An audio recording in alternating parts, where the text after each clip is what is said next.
Deebo Samuel. His usage has been fascinating.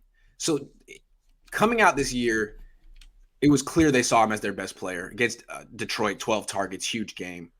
The first chunk of the season where they were unsuccessful, 3-5, he was getting about 10, anywhere from 8 to 12 targets a game. Then with their season on the line, they change it all up against the Rams. He gets 5 targets, 5 carries. They win big. Interesting little change. No longer just the number one receiver. He is both the running back and the wide receiver. And then against the Jaguars, he got 2 targets, 1 catch, 8 carries in a game that they could have won, doing whatever, playing Nate Sudfeld. It was the Jaguars, which was weird. Right. So where do you see his use? Is it going to be opponent specific? Is he now the running back? How would you use Deebo Samuel most importantly down the stretch for this team? I think you would typically look at this as, well, if we use him for carries, it's greater wear and tear. Right. He's going to be taking more shots from defensive linemen. He's going to be running into the heart of the defense. And so I think in a traditional sense, you would want him catching more passes than taking the handoffs out of the backfield. But when I think about that, the way in which our offense uses him in the pass game, he takes some licks in the middle of the field because that's where Jimmy's most comfortable and where he's most accurate and how it sets up for yak yardage. So to me, it should be opponent dependent. It should be what gives you need to get the ball in Deebo Samuel's hands. You must.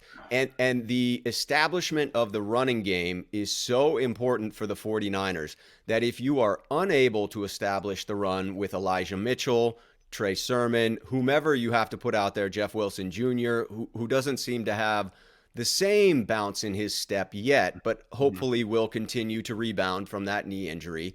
If you're unable to get it going with your backs, you've got to turn to Deebo because we have seen this team when they get away from the run, and it's not pretty. Right. And they gave Deebo, to be fair, they gave Deebo all those carries because Elijah Mitchell didn't play against the Jaguars. They needed that. So if Elijah Mitchell plays, that changes the equation. But still, he's your best wide receiver by far. Maybe the best wide receiver in the league. He's your best running back by far. I mean, he's averaging 7.2 yards per carry. So he might be the best running back in the league. He might be the best player in the league. You have to – what's interesting is I like the way they use him against the Rams. 5-5, even split, seemed cool. But you know what? It doesn't seem like enough. Now against the Rams, when you're up 20, fine. But in this game, if it's a high scoring game, 10 isn't enough. I have 10 plays for Deebo Samuel out of how many offensive plays? I would say, how about 7 and 7, 8 and 8? Why not? I would hate to think of losing a game not giving Deebo Samuel the ball enough. And usually you don't think of giving wide receivers that many touches, but running backs routinely get touches, and he's built like a running back. He plays like a running back. If you could give him 8 carries, can't you give him 8 targets too? I'm just saying you got to give him. I don't really want them to ever use him the way they use him against Jacksonville ever again because he's averaging 18 yards a catch. Sorry, 18 yards a catch. You got to throw it to him sometimes. But 8 and 8, 7 and 7. And it's not just 18 yards a catch. I mean, it is 18 yards a catch. You are 100% right about that. But when you dig deeper into that, it's 10 yards, almost 10 yards of yak on every one of those receptions. So I mean, it is and so it's the only dangerous explosive element in your offense. No offense to Brandon Ayuk. He's more of a possession receiver. Same with Kittle right now. Right. No offense to those. They are great players. But if you get the ball to Deebo Samuel in space and allow him to get ahead of steam, you win. Oh my goodness. Yeah, absolutely. I mean, that's why they beat Chicago. They were losing to Chicago, and he had that long. Anyway, it seems to me that the more they get him the ball, the more likely they are to actually go on a Super Bowl run. I would agree. So if you could use him like Alvin Kamara and get him 20 touches a game, that'd be great. But the minute he gets hurt and misses time, the season's over. So it's a delicate balance. I mean, it's over in the sense that they're just not good enough to really like go on the run. They're not good enough to win a Super Bowl without him. I don't know if they're good enough to win the playoffs without him. Right. It would require a significant step up from somebody else. I'm not counting out the 49ers, with my pessimistic view. I always look at the negative. If we did lose Deebo, which would be a travesty, I think that there are other players who have not lived up to what they're capable of to this point. And I think that leadership at times is placed upon people when there is a void created, and that vacuum then allows for a new person to step up. I think that with Ayuk, Kittle, and the other weapons we have, it's possible someone would step up. I can't say it would be likely. I would try to keep Deebo in the 10 to 15 range with catches and touches out of the backfield because of that fear of overuse, because it's a delicate balance of ensuring that you get the ball into Deebo's hands enough times to produce, but not so many that you're creating unnecessary wear and tear. Yeah, I go back to this. It's an old saying I heard from a coach, but the person who played the best defense on Michael Jordan ever, I don't know if I'm wording it right, was Dean Smith, his coach in North Carolina, for just not letting him shoot enough. Like all you got to do for Michael Jordan is let him shoot, give him more shots. And with Deebo, it's like, dude, Kyle, don't be the guy defending Deebo Samuel. You know, don't be the guy taking the ball out of Deebo Samuel's hands. Just give it to him. And the more you do, the better you. For example, the Niners were in the Super Bowl 2 years ago. Correct me if I'm wrong. It was less than 2 years ago. It was in Miami. I was there, and they were winning. As well. They were winning that game. Deebo Samuel had a phenomenal first half. He was getting end arounds. He almost threw a pass. He was looking like the best player on the field, like he is now. And then he didn't really get the ball much in the second half. What if they had used Deebo in that game the way they used him the last 2 weeks? Like they'd all be champions. They'd all be champions, Rob.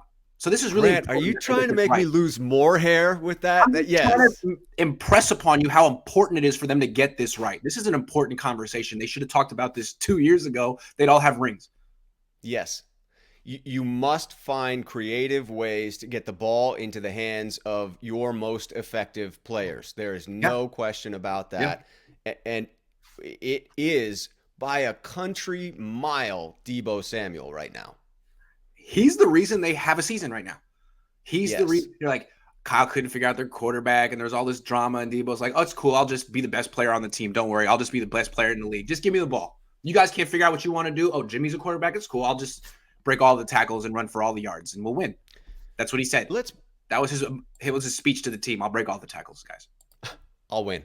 I'll put it on my back. Yeah, let's be clear. It is a quarterback-driven league, and therefore, the MVP is greatly skewed.